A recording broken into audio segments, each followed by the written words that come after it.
Oh, did you hear that? That was the end of the intro music. Oh, so we just kind of jump right in. Super inspirational.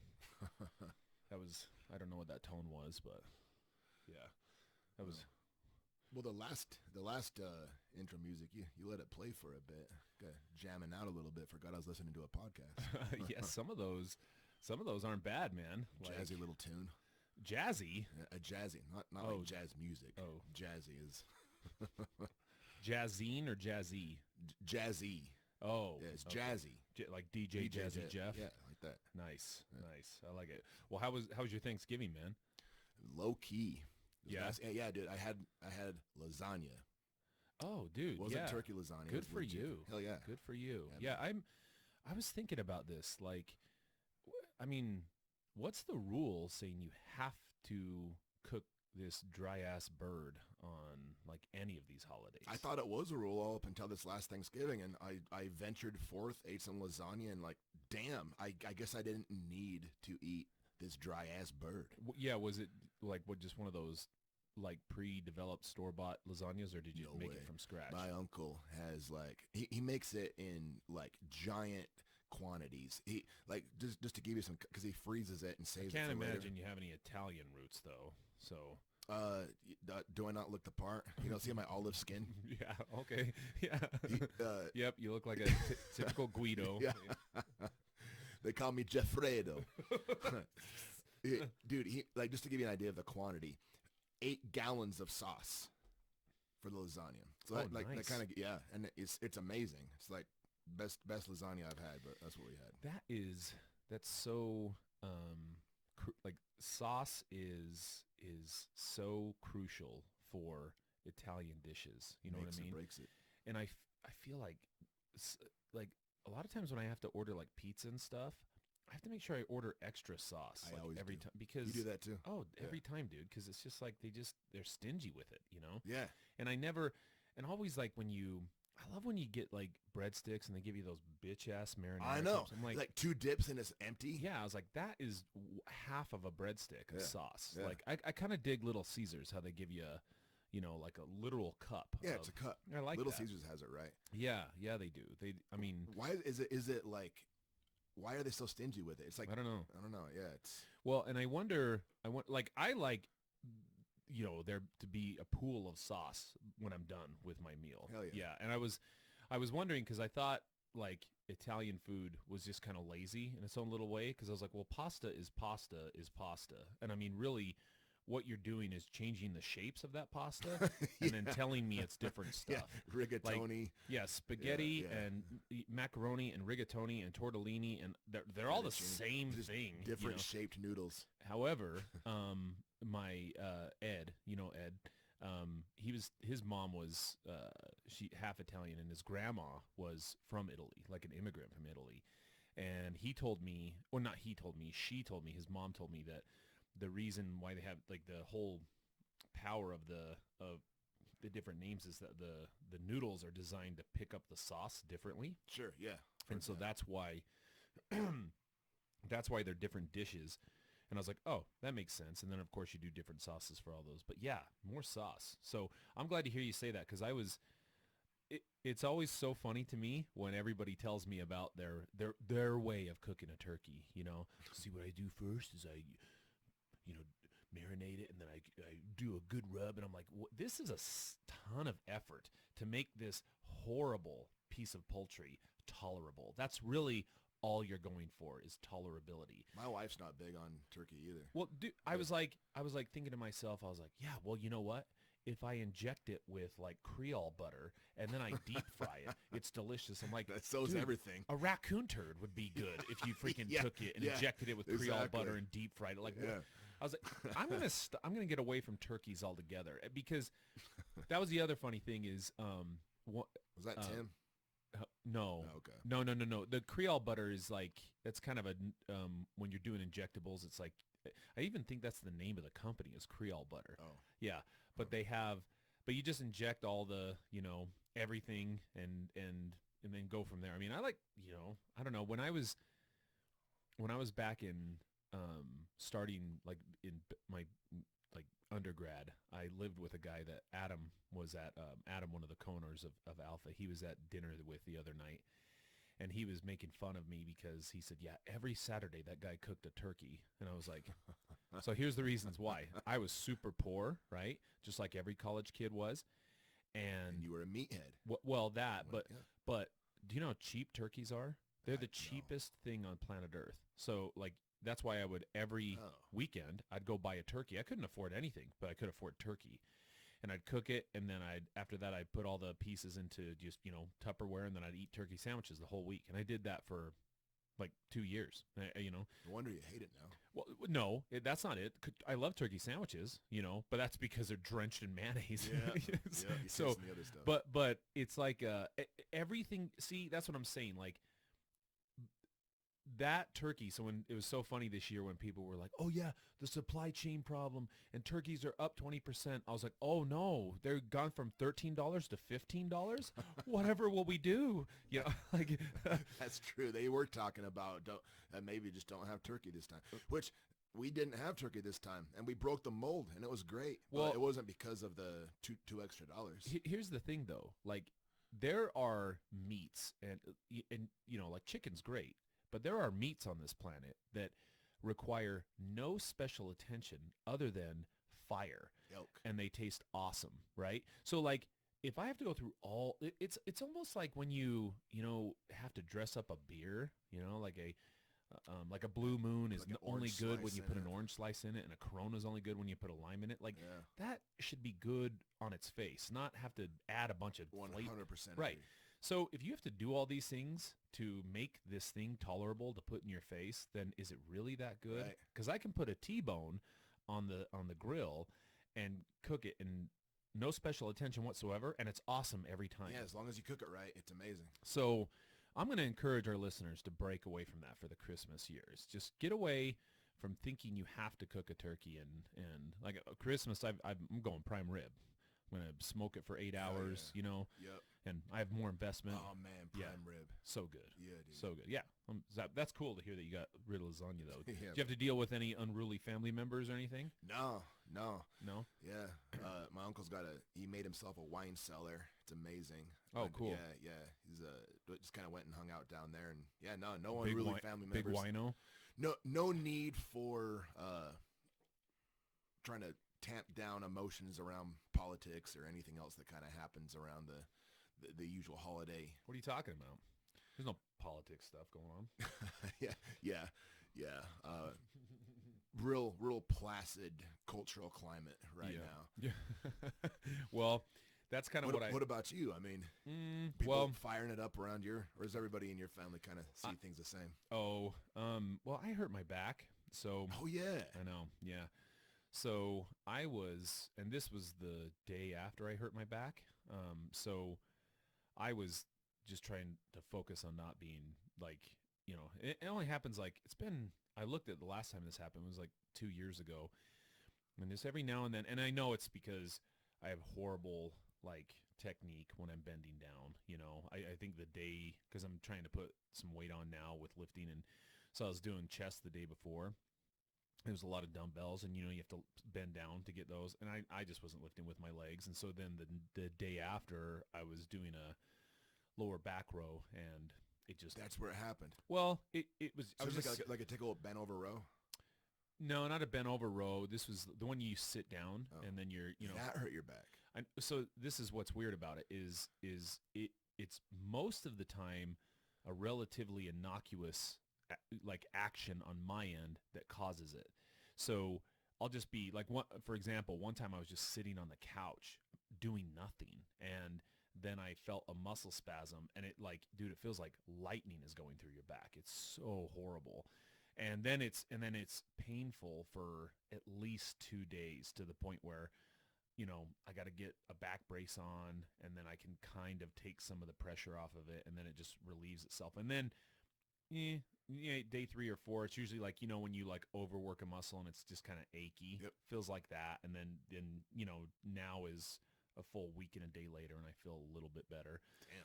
It's kind of fortuitous, though. I mean, it happened right when we went on break, and I had some time off, so I just laid up and Just chilled. played some new video games with my kiddo. So Yeah. good stuff. Hell But yeah. no, I didn't really, if there was any drama, I certainly missed it. So that doesn't mean I don't deal with like because Christmas is coming up now, and that tends to be a time when I get more people together. And yeah, that's for anybody listening here. One of the things we wanted to talk about today was, how can you communicate? Because these things come up, and I think taking the approach of, well, don't talk about politics, don't talk about religion when family comes around, And I think money too is and one of money. those. Yeah. That's probably so. I think it becomes like that whole pink elephant concept, that when you say don't do this, we're not going to talk about this, then that's kind of what everybody has on their mind. So Yeah. I'm kind of more of the idea, just embrace it. Now you can embrace it without becoming upset or angry with one another. I mean, no, clearly you can't control your the other people, but definitely you can control yourself, right? In these situations. And the thing I don't want to have happen is somebody to feel like they weren't able to talk about what they wanted to talk about, and that their point was slighted, Yeah. when they come into these situations. Have you ever done that? Have you ever just been at a gathering and bit your tongue, not because you didn't dare make your point, but because you didn't want to ruffle feathers or anything? Um, yeah, yeah. It was more. it it was for good reasons though, because they were. So one of like occasionally, for those of you who are listening, for occasionally, Jeff and I, or any of our counselors for that matter, will work with a high profile client, right? High profile meaning that they were in the news, not that they are a celebrity, but that their case was, I suppose, infamous enough that it caught the attention of the public eye for a period of time. And then they came and did treatment with us. And so on one occasion,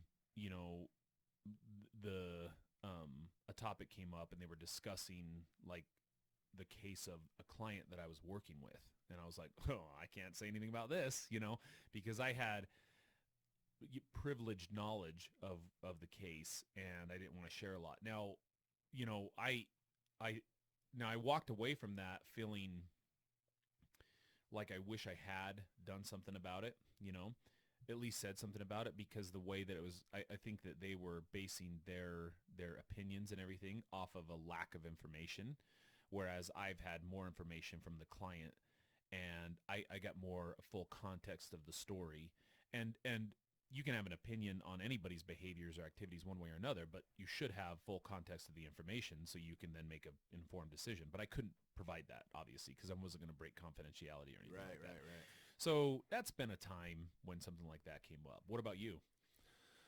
Yeah, so this is like the weird thing. This is like a personal flaw, I guess I have to work on among many. Yeah, Yeah. they are vast. Got a lot of them. I'll, people are talking politics. I'm a pretty opinionated dude. I've got thoughts on things. I've got feelings on things, and I really try to look into and back up and have reasons for believing the things that I believe. And there'll be times where I hear people talking, and even if I agree with them, sometimes the reason that they're like, if I could agree with them on some type of position that they hold, and the reason that they believe what they believe sucks. Like they believe the right thing for the wrong reason, I guess.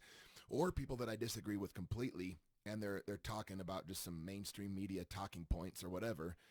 And I know that I've got a good rebuttal or a new way for them to look at it or correcting information, but I have yet in my life to change anybody's mind on anything when it gets into one of those types of discussions. At best, we have a spirited debate. I go away thinking I won. They go away thinking they won. At worst, it leads to hard feelings. And I've been on the other side of that, to where there's hard feelings. And not on my end. Like, I can agree with you. I can be diametrically opposed to you on a belief, and I might make fun of you or talk some shit, but like, we're still buds. But I've been on the other end. from your perspective. From my perspective. But they may not feel the same way. Right. Right. And right. that's happened.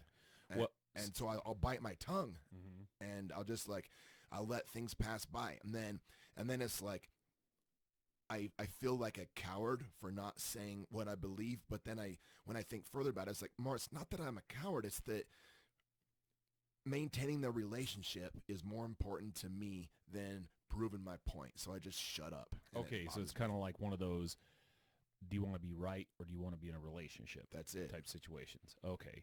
Well, I mean, that's a good example of, and I mean, I've had other examples too. More recently, that's just one that I had, but I like what you're saying because, you know, so for anybody who's practicing a new skill, and we tell this to clients all the time, it's like, look, like some of our clients who are, you know, currently housed, incarcerated in an institution, right? They will routinely tell us that the skill that we're trying to teach will not work with some of the officers, you know, with whom they interact. They say it won't work, and they'll give us a variety of reasons. Yeah. Most of which have to do with the other side's behaviors, right? So they'll reference an officer being too hard-headed or stubborn or an asshole or whatever, right? Now, that may or may not be true. I don't know, you know, because most of our clients have their own social problems to begin with, social skill problems to begin with. What I say is, well, we can't really control how the other person goes, right? We learn these social skills a piece at a time, and the only thing you can do is follow through with the social skill as it was designed and based on, you know, the appropriateness of the situation. Now, after that, you know, how the person reacts is really on them. Right. And how the person reacts really kind of determines what I do next. A lot of times that then requires that I use a different social skill. I don't double down on this one. Maybe I shift gears. Maybe it turns into a personal coping strategy for me. So I think the risk here that we run about not communicating with family members or anybody in any of these social situations and doing it in an assertive way is what you referenced, was you feel like, you know, you didn't assert yourself, and it's almost like you kind of, you know, chickened out and let yourself down in the moment. That's what we're trying to avoid, because that you can control. You can at least, and like you said, don't be a dick. That's never good for a conversation, because then the attention turns away from whatever point you're trying to make to you being a dick. And then it's all, you know, nothing really comes out of it. So the question is, can I communicate assertively, but then maintain some dignity? And then if the person gets, you know, their feelings hurt or whatever, okay, I mean, that's on them. I want that choice to be theirs, not because I forced it in that direction. Well, you know me, I can be really mean when I want to. And I try to stay away from that, because then I know that was deliberate on my end and it had nothing to do with, you know, providing a cogent argument for whatever my point was. You know, does that make sense? Yeah. Yeah. So that's why we were going to talk about communicating assertively today and kind of share that skill. This is a skill that we teach our clients who are incarcerated in substance use, sex offense, in the jails, in the prisons, all these things, to kind of do some of these things. What like, I'm curious, what was your, like when you were learning about assertive communication? Because it kind of, you know, at one point or another in our lives, we're all going to hear, there's 3 forms of communication, or no, 4. You know, there's passive, there's aggressive, assertive, and passive aggressive. You know, and yeah, then they give you a little dumb cliched example. I mean, what was your kind of first exposure to it? that yeah, horribleness. Yeah, it's the 4 communication styles: assertive, aggressive, passive, and passive aggressive. And the way I first learned it was the message that each of those communication styles sends. And so, like, assertive sends the message, I'm okay, you're okay. Passive sends the message, you're okay, I'm not okay. Passive aggressive says, I'm not okay, you're not okay. And aggressive says, I'm okay, you're not okay. Right. And that's kind of the way I learned it. Wait, what is passive aggressive? Is neither of us are okay. Right. Like I don't have the balls to bring it up with you, but also I'm saying, you know, I'm communicating. And I'll slash your tires later when you're not looking. Yeah, exactly. Yeah. Well, and it kind of, I always, I love the canned assertive statements, right? So they'll have a canned assertive statement that says, I feel Yeah, when you, fill in the blank of the emotion. yeah. When you fill in the blank, reference the behavior that, is causing the problems. And I would appreciate it if fill in the blank on the desired behavior. I'm just going to Give an say, example of how that would sound. yeah, If like you didn't like that I was doing something. I feel hurt when you insult my hats, and I would appreciate it if you'd kill yourself. It starts out all nice. Yeah. Yeah. Well, what's the problem with that? Because I mean, I know how I feel internally when people talk like that. People don't talk like that. That's what. Yes. So it feels phony as shit. right. Yeah. So I mean, I don't know. I've done thousands of sessions at this point, groups and individuals. I've never once those words in that sequence have never come out of my face Right. ever. So I think assertive communication is not so much about the content of your words so much as the style in which you're delivering them. Okay. Right? So an assertive does not have to mean this is the part where people come across, this is where it gets kind of tricky because like think about it like this. So we all know passive isn't good. We all know aggressive isn't good. But if I talk about assertive, what do you think? Do you think people, and I know what assertive communication sounds like, but from just a layperson's perspective or a person who, I don't know, might be misperceiving it, do you think it leans more aggressive or leans more passive? It gets conflated with aggressive. Right, exactly. And really, what I think you should do is when you think about assertive communication, it's about confidence. Confidence in what I'm saying and that I want to get my point across to you in terms of the meaning of my feelings and my thoughts without being aggressive. But that doesn't mean that I can't feel confident when I'm communicating with you. So it's about what you. So you're saying if you project confidence. Well, I mean, like, okay, well, so because you could also project confidence aggressively, and so I guess what would the differentiation be in like, or are you saying that if I project confidence aggressively, it's not true confidence because I'm using like I'm puffing up on you, and that's not true confidence because I'm compensating with puffing myself up? Yeah, I mean, certainly you can get what you want out of people sometimes in terms of being aggressive, right?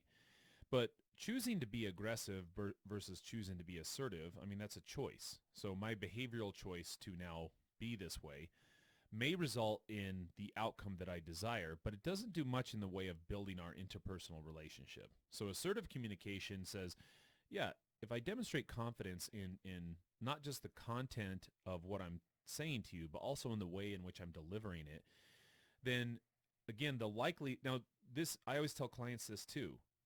Using a social skill, this is where it gets tricky, is because we tell them, here's a social skill. And, the reason why we do this is we're trying to increase the likelihood that you're going to build more fruitful long-term relationships, right? It's not a guarantee. So anybody listening to this can't think that just because you use this skill appropriately that it's a guarantee, because interpersonal relationships rely on me and at least one other person. And unfortunately, I don't control the other person's interpretation of how this is coming across. That's kind of what you were referencing when you're saying that a lot of times we'll teach these to clients in a facility, and they'll say that would never work on Officer Johnson because he will do X, Y, Z.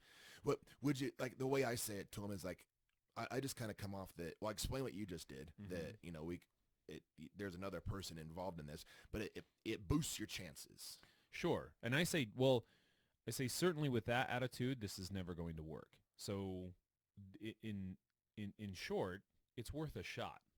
Now, if they respond, I mean, I would want to know how they respond, and this is where we bring them back. So we give them a skill. We ask our clients to go practice this, and then we ask them to report back to us of how it worked. And the reason why we do that is because we want to troubleshoot. I mean, was this a delivery problem in terms of how you delivered it? Was this contextually just not a great idea to use this skill in particular? Bad timing. Right. Or is, because the reality is yeah, other people sometimes are assholes and even the best social skills will not work on them. Okay. Yeah. It does increase the likelihood. And so that's where I say, and that's good information too, by the way. Like if you're asserting yourself and demonstrating a good communication, and every time it comes off to the other person and they get rubbed the wrong way, well, that's their choice, right? And that's their interpretation. We can't own that. So what that does, though, is that tells me who this person is. And if I know kind of how this person has reacted across the spectrum of all of our conversations, well, then I then get to choose how much I want to engage them or not engage them in the future, because I know that, and how I treat them in the future. So it's predictable, and with predictability comes an element of control. I can control the level of communication I'm having with this person, because I don't want to get into a fruitless argument that's just going to result in everybody getting so that helps me understand that when I want to take a step out from this particular topic, I'm not doing that because I don't want to assert my point. I'm doing that because I know it's going to fall on deaf ears, and it's going to destroy the conversation anyway, and everybody's going to have a good time. And I'm okay with that. I'm okay with making a decision not to assert myself, not because I didn't get my point across and I feel like I didn't hold up my dignity, but because it was the best option for what was happening at the time. And I made the right decision by not screwing everybody's night over. Right, right. Yeah. So kind of how we look at this is when we, like, I don't know, when we think about the skill, one of the things we want to ask ourselves is kind of think about a time when, someone didn't think about your feelings and how you handled that. So, like, I mean, to me, I think about times in which somebody hasn't really thought very much about my feelings and how I handled that. This is step one. Yeah, this is just a way to bring this up to a client, and anybody listening is start to think about a situation in which somebody didn't think about your feelings and how you handled that. And I think about sometimes when we're dealing with government entities, right? And maybe they're coming back at us or griping at us because we didn't fulfill something on an agreed scope of work that we're doing. And we have legitimate reasons why that didn't happen. And we're providing them with an explanation of, well, we did this, and usually it's a failure on another party that we had zero control over. And so everything that we're doing on our end is trying to communicate. Maybe it was because we didn't see a client or something like that. And everything we're doing is trying to communicate why this didn't happen. And there are legitimate reasons why it didn't happen. And rather than validating that and saying, oh yeah, that sounds really difficult and really tricky, it sounds like you guys made a lot of effort, and then moving forward with some sort of idea of how can we problem solve this in the future, which would make me feel better about it, they just dismiss it and say, well, this is your obligation, you have to follow through with this. I'm like, well, okay, but I mean, like, how at that point? I mean, I get what you're saying, but under certain circumstances, I really truly don't know what I'm supposed to do. So, I mean, getting into specifics is irrelevant. I'm just saying that those are times when I feel like my feelings and my thoughts are not being heard and or validated. And it's just like, oh, I don't care. That's your problem. I'm like, well, kind of. I mean, but I think. Would you say that if you're on the receiving end of that, like, hey, you guys aren't doing your job, this client wasn't seen, that's your responsibility, like that, like people might get confused as to if that's assertive or aggressive.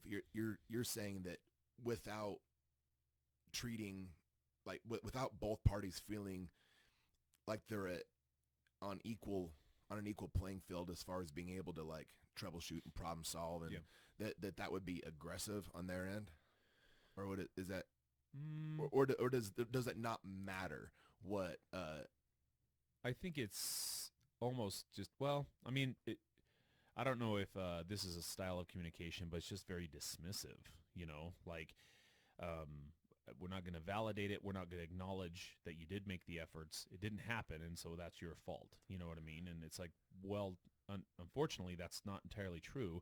Now, the next question to kind of think about is, were you able to express yourself in the moment in time, right? So question one is, has there been a time that you felt somebody didn't, acknowledge your feelings, and then were you able to express yourself at that moment in time? And I this is where it gets tough because you can't say what's on your mind at that point in time, because if certain people control like funding, or you don't want to get blacklisted or something like that, then you hold your tongue, and it really turns into one of those, okay, thanks for the feedback. That's all you can really do at that point. And whether it gets, whether that's where that gets, and a lot of this goes through like emails. So I have to imagine to some degree that when you're thinking about official lines of communication, people want a paper trail to which they can refer at a later date in case the worst happens for liability purposes. And I get that. Not that anybody's like deliberately screwing anybody over, but you know, it would be nice to just have a conversation about this and be validated from time to time. So I think that folks listening to this, clients, or anybody, practitioners, or just general public, that's kind of where to start, and then acknowledge how that feels, because that's why assertive communication is so important. Is even if somebody doesn't acknowledge my feelings, you're going to increase the likelihood that they are going to acknowledge your feelings if you communicate assertively. And I just real briefly, not because I don't want to get off on a rabbit hole with this, but kind of in the same vein, that I think that speaks to how it's so easy to misinterpret things when it's written communication as opposed to a conversation like you and I are having. Tone is tough to interpret, and in a written correspondence like through email, it's there for official purposes, liability, CYA, all of that. But like it without, I guess, a real focus on trying to make it clear that you're acknowledging their feelings and beliefs, that it's easy for a strongly worded text message or email to completely derail what could be a good conversation. Right, right. And I think so on that end. Now that's me using some mental gymnastics on my end to kind of excuse, I guess you could say, or just provide an alternative explanation for what I'm reading in that email, is I just remind myself it's an email. So really the idea of this is, hopefully anybody listening knows this, but if you don't, none of these social skills work within the context of sending a text message or That's probably worth an saying. email. I mean, even, Why is that? well, for exactly the reasons why you just said. It's not just tone, right? Like I mean, because tone is one thing. I can pay attention to tone, and tone has a few different elements. Tone is defined by kind of the nature of the words that I'm using, but also like actual the tone or pitch of my voice, volume, like cadence. Those things are all really important, which people don't pay attention to. Now, the part that is also left out, and this is, I think equally important, is I got to pay attention to body language, particularly facial expressions. Okay, body language as far as, and don't get, I mean, I'm not a huge believer in this body language expert stuff. Like when people, they're asked a question and they scratch their head or something. I'm like, he may have just had an itch, for God's sakes. Like, he looked down to the left. It's like, right. Who cares? I mean, Yeah. I don't know. Yeah. And I'm an idiot when it comes to that stuff. So who the hell knows? What I am saying though is on a more subtle or more obvious level, I guess I could say, not a subtle level. Um, I can interpret an aggressive posture of another person, and I certainly can look at a facial expression and get a sense of where they are. I mean, not always, but I can get a sense of where they are in terms of how this conversation is going by a facial expression. So I would say, at the very, very, very least, this should be a phone conversation with the other person, don't you think? Yeah. Because at Yeah. least then you're you at least have, getting some kind of feedback. yeah, you're like 75% of the way there, and you have more information than you did simply through an email. So, I'm not saying now throw out your social skills when you're going through email. What I am saying is filter your interpretation of what they're saying through that prism of, well, this is an electronic medium of communication, and I should not apply tone. In fact, why not just give them the benefit of the doubt every single time in terms of tone, right? Like that makes more sense than, Start with giving them the benefit of the doubt. yeah, Well, I mean, yeah, and then go from there because you can always look at something as, like just put some nastiness on there. And Yeah. of course you got it, right? Yep. So yeah, when we kind of move on now, we do have some steps to this. Looks like we have 4 as far as this goes that you and I have kind of Are you showing this to the viewers? no, Okay. no. So and I suppose we could, right? I could whip up a quick write this thing down type situation or whatever. But yeah, we could do that, right? Yeah.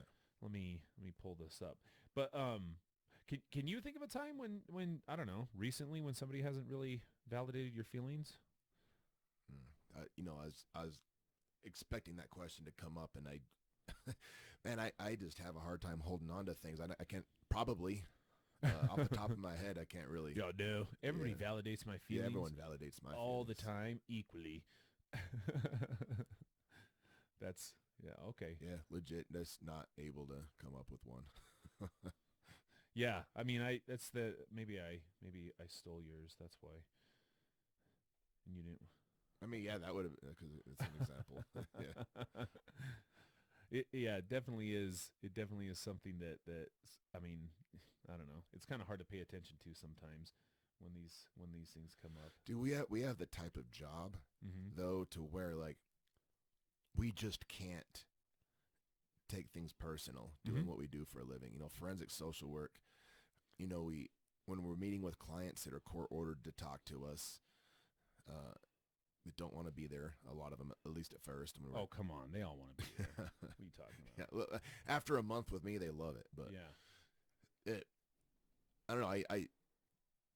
I think it's like a necessary trait Uh-huh. in our line of work to have a real short-term memory when it comes to that stuff. It's like with football. I don't know why this reminds me of this, but it's like kind of common in football Mm-hmm. to that what makes a good cornerback, not quarterback, but cornerback, Mm-hmm. is having a real short-term memory. I mean, running a 4.3 40-yard dash also matters, Mm-hmm. but if you get burned for a touchdown, you can't let that get in your head. You have to be right back and say, okay, I got burned, forget it, Yeah. move on. And I think that we have to be a little bit like that as well. And so, Mhm. I mean, if I stopped and thought about it, I could probably come up with something, but I don't know. I've kind of conditioned myself to, unless it's real egregious, to kind of water off a duck's back. Makes sense. Yeah. Yeah, makes sense. Well, so here's kind of step 1, and we'll go through each step individually. So step 1 is decide why the situation could lead to conflict. And so this is a thinking step. So initially, and when you think about, we have 2 different types of steps. We have thinking and action steps, and sometimes we have thinking and action steps. The way that I've always communicated this is a thinking step is one of because you're doing something. I mean, you are, it's not the verb, it's not the action language that's telling you that this is a thinking versus an action step, because you're deciding, which is a verb, but outwardly nobody should be able to observe you doing this. Right. This should be internal. And are you slowing this down to a ridiculous degree? Well, yeah, of course you are, because what you're trying to do is you're trying to slow down the process that I'm reacting to a situation. I'm trying to slow that down and give it some steps, so then I can hopefully insert some of that control over my behaviors, and I can assertively communicate myself. So when people are like, does this really happen? Well, yeah, but you are so unaware of it, because your mind is working so quickly that we don't really acknowledge this. But this is the step 1 for assertive communication, which is decide why the situation could lead to conflict. So I guess the question on that is, like, what are some situations that have the tendency to lead to conflict? Like, what are the ones that come up the most when you're talking to clients? Like, under what circumstances do we often see the conflict happening? Like a client therapist conflict could be, I want to, I want to go be with my family on Christmas, but Mhm. Underage kids, safety plans, not at the right spot and treat me yet. Oh yeah, How about that's a that good. one? Yeah, that's a good kind of a good example, especially for the time. So a lot of our clients, especially those who have been convicted of a sexual offense, they will they have to often put safety plans in place, and those safety plans have to be approved by multiple parties in order for them to kind of go participate in the exact situations that we're talking about that lead to conflict sometimes. So my therapist I'll get into that initial conflict with my therapist because maybe we disagree on it and kind of go from there. Yeah, and Right. like just to further illustrate it, like a client that's newish to treatment may well not be able to be with their family on Christmas Right. because they haven't achieved the right steps yet, and that's a big fat bummer for people, Right. and that leads to conflict between therapists and clients all Right. the time. So, and it, clearly conflict is not limited to that situation. We're just giving an example. So we'll use this for the context of our conversation. But for those of you listening, step one is think about this, why the situation could lead to conflict. So I might say, I, as the therapist, have to keep safety in mind. I have to adhere to the program parameters. I need to make well-informed decisions that even though I maybe want to be accommodating, that there's bigger goals like, maintaining the safety of everybody. And from the client's point of view, they might feel that they're perfectly safe. They are better off going home. It's important to be with family, and that maybe even it's lower risk for them to be with their family because they're happy around the holiday time. So I think that would be sort of the why the situation could lead to conflict. And the hope is that when I'm using this skill, that the other person is using this skill as well. I mean, consistent with what I'm doing. Now, that can't always be the case, obviously. So, I mean, and I think if you're a counselor, you look at this and you say, well, yes, sometimes we make decisions that's in our client's best interest that they don't believe is in their best interest. Right. Right. And so this becomes difficult. Now, that kind of goes to step two, which is determine your ultimate goal for this situation. Okay. So now ultimate goal, the one thing I think about this is your goal might have a couple of different parts to it. So like as a therapist, when I'm thinking about that might be something as simple as, well, I want to validate my client's concerns for why they're not allowed to do what they're allowed to do or why I have to deny their request.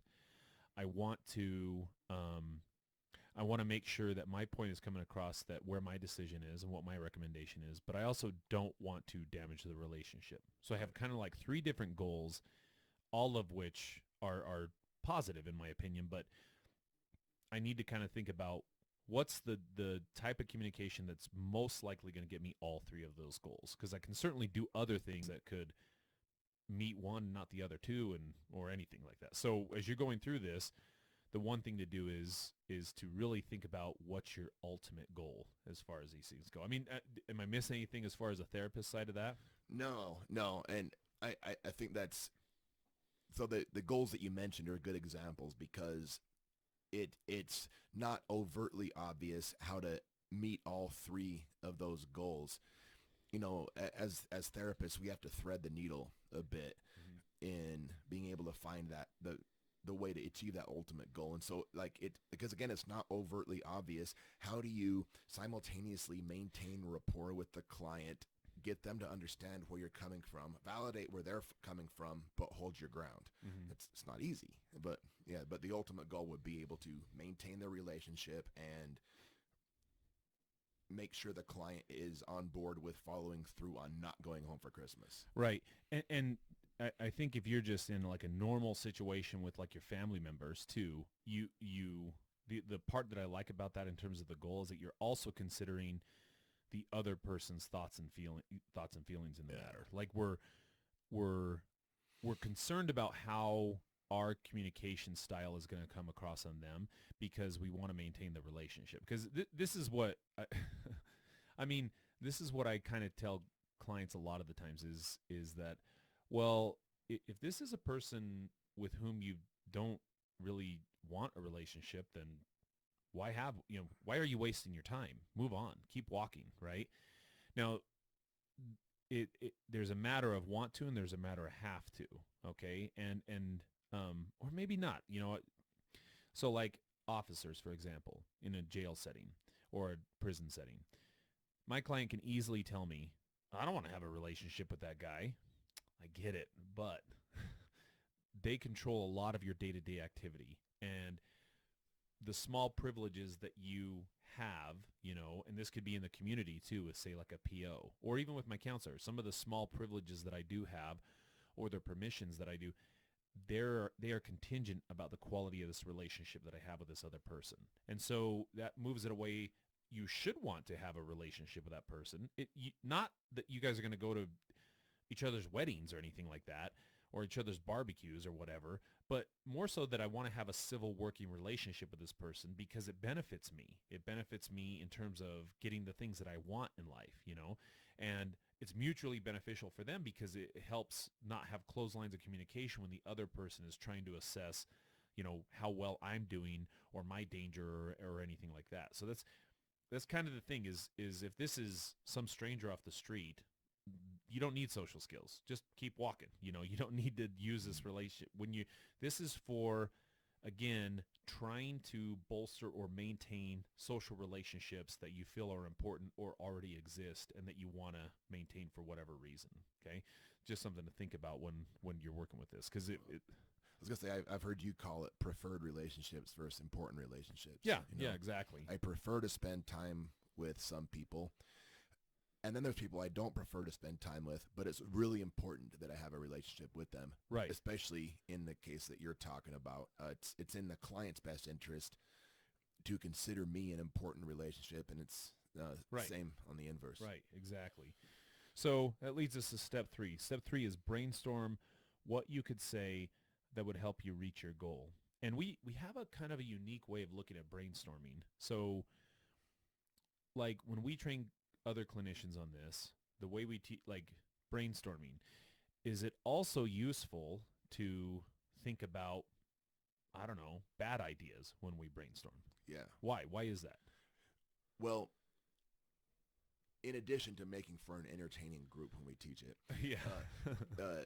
A lot of times if you come up with something outlandish or a bad idea, you could say that it puts all variables on the table. Once we know like kind of the extremes, okay, well, how do we work from there? Also, sometimes a bad idea might jog your mind into thinking of a really good idea that you might not have otherwise considered if not for the bad idea.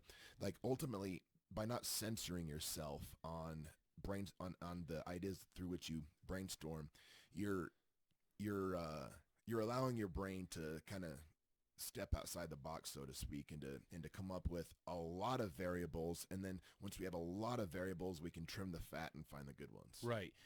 Kind of the way that I look at it is, okay, some of the things that we, I try to say that in the past we talked about that all human behavior is not arbitrary. Like there is some sort of perceived or actual incentive towards whatever we do, right? Now, sometimes I think it's difficult if whatever we're doing is simply just kind of breaking even. So sometimes my assertive communication or whatever it is that I'm doing, I don't really see somebody doesn't jump out of a bush with a trophy and like, you did it, or anything. No, nothing like that happens. Sometimes I just break even. I don't really get any good outcome from this, but I also don't get like any bad consequences coming in this. So the reason why I think it's useful to think about like bad options when I'm brainstorming is because you kind of trick yourself into recognizing the incentive in breaking even. Because you think about it like this. You have 2 different tracks in terms of your behavior. Your behavior is going to result in a positive outcome for you and the other, hopefully for you, okay? And the hope is that mutually the other person has a positive outcome too, right? The other one is avoidance of negative outcomes. That's about as good as it gets sometimes, right? So those are the 2 incentive structures. You get a positive outcome or you avoid a negative outcome. I mean, we don't want negative outcomes. That's not incentives. But avoiding a negative outcome is an incentive. Are those not always the same thing? No. Avoiding a negative outcome does not require that I have a positive outcome. Okay. Because avoiding a negative outcome, again, might just break even. I haven't really moved the needle, but I certainly haven't gone backwards, right? which in my opinion, you should have an incentive for that. So it's kind of like I trick myself into thinking that there's an incentive because I look at what the negative behavior is and I see, oh yeah, that would result in a negative outcome. So choosing not to do that is taking me from, -5 to 0. I know 0 is way better than -5. There's my positive outcome. It's simply the avoidance of a negative outcome. So when we look at two decisions and we put the bad decision against the good decision is bolstered by looking at the consequences of the bad decision. That makes sense. Right. So when we juxtapose those two things, we say, oh yeah, that makes a lot more sense to do that. I'm not really moving the needle my way. I don't get any new things coming into my life, but at least it's not that, and that's incentive. That's incentive for behaving this way, right? So that's kind of how I tell clients, yeah, brainstorming is effective. You may think that you understand what to do first, and that might be what you do, but don't dismiss what you could do in terms of bringing negative outcomes because you want to highlight that if Right, all you're doing is highlights, breaking even. Yeah. And I think that when I don't know, I've had some pretty good success when I bring it up to clients like that, especially because they think sometimes their efforts are fruitless, and they're kind of like, I don't really want to do that. I'm like, okay, I'm not saying you're going to. But they don't want to go through the effort of brainstorming it because they already kind of have what they think they're going to do. Well, right. And you, like what you want out of this goal, you may not get it. So like, for example, if I have a client wanting to go to a holiday party and there's going to be a lot of people at this party and maybe this is a substance use client and they're per our discussion, we've discussed the fact that the eggnog is going to be spiked and, Uncle Joe has a marijuana card and, all the reasons why sometimes they'd have an unnecessary risk exposure if they went to this holiday party. My client wants to go to the holiday party because they want to see their family.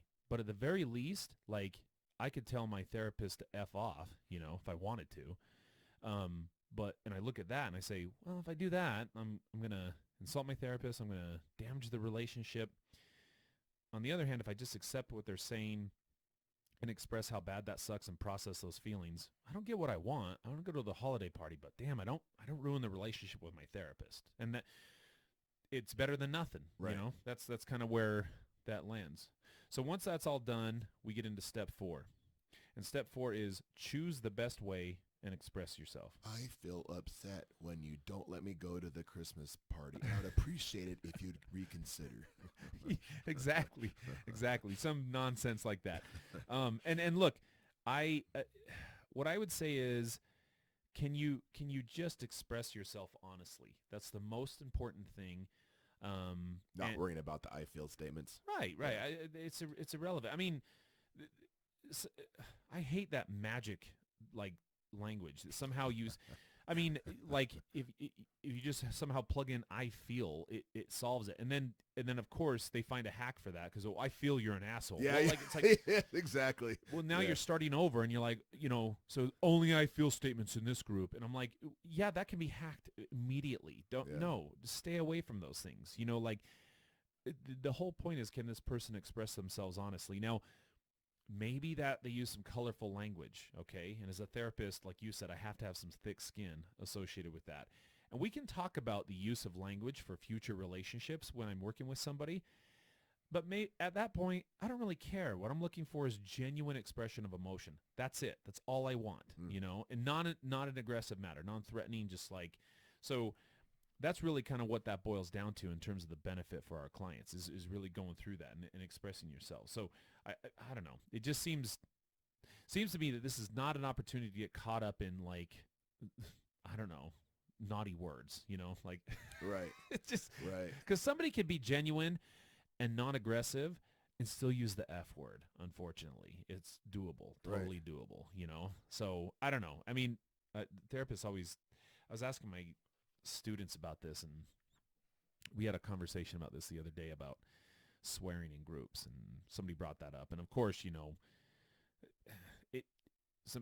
had one side, and there was a small minority who said, nope, that, they should use appropriate language in groups. And I'm like, I don't know what appropriate language is, but, and then others said, no, you should let them talk any way that they want, which I don't know. I mean, there are certain things you probably ought to not say in groups, you know. I can think of a few. Yeah. So it's somewhere in the middle. I do want you to express yourself genuinely, and this is your session after all. And so I think a therapist is limiting anytime you start placing behavioral rules on the content of the conversation, you're really limiting your client's ability to express themselves fully. So just be aware of that. I mean, you do your sessions however you want, but that's kind of one of the things. If I put limitations on that, then unfortunately some of our clients, their language is limited to some of those things, and that's their best way to express that. And yeah, they're not going to learn to speak assertively if you limit them. Go back to that, the what you typed up there. Oh, yeah. So just kind of, so when we're teaching this to clients, step 4 is where we actually, that's the action step where, you'd actually say whatever it is you decided to say. I mean, notice that there's 3 thinking steps before all of that. Mm-hmm. And again, the temptation is to jump right to saying the thing that you want to say. Mace, really, you talked about how this is definitely slowed down and drawn out. This process doesn't necessarily happen in real time. But again, if I'm deciding why the situation could lead to conflict, the benefit there is I'm now taking the perspective of another person, and I have my reason, but I'm having to anticipate why they might feel the way they feel. So I'm already going to be toning down the potential aggression in what I have to say, while at the same time reinforcing why I think it's worth bringing up. And then, step 2, that's, it's tough to have the exact thing to say that's perfect, but if we have goals, even if they're goals that seem like they're mutually exclusive, if you're considering, like, okay, at the end of this conversation, once I say this thing, here's the desired outcome. I want this to be the desired outcome. I can't control that, but some potential ways that I could do that are as follows. And then I'd brainstorm.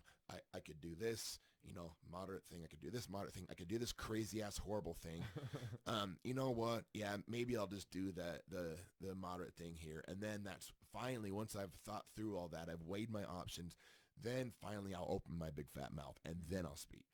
Right, and when we train this in groups with our clients or even in individuals, I mean this is for like one client and one skill. It's a 20-minute conversation, right. And this the point of that, and I think what you were saying is really important. So I'm glad you brought it back up. The point of that is you're taking something that happens in less than 3 seconds and turning it into a 15-minute dialogue between you and the client to really break it down, which is useful. Because if they don't do that, then really that is the best mechanism that we've come up with for slowing our thoughts down and being able to, and this is all for the future, because trust me, what I'm not suggesting is that you in real time pull out a handout and start going through this when you're trying to communicate something. The idea is that in a controlled setting, and you guys can do this on your own,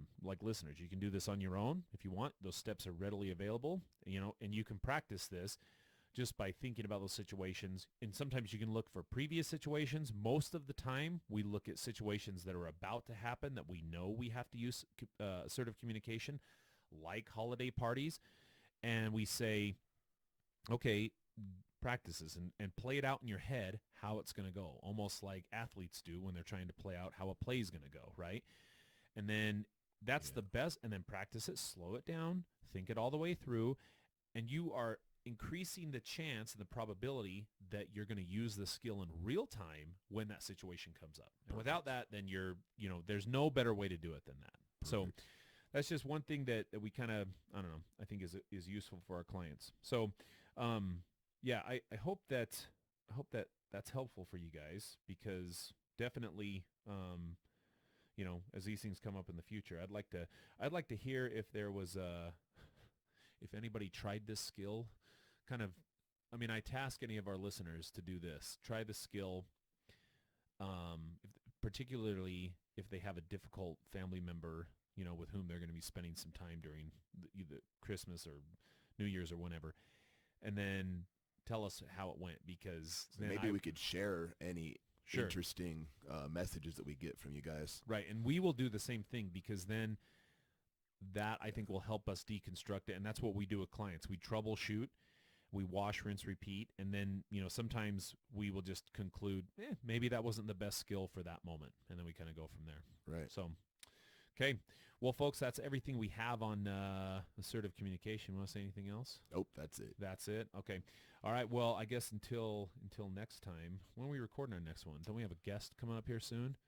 Possibly. Don't even say it, because then we jinx it. That's true. So we won't even say a guest. Yeah. We will have a new podcast coming out soon. There you go. The end. So, and soon is within 1 year. Yeah. We can stick to that. We can stick to that. Okay. Later, guys.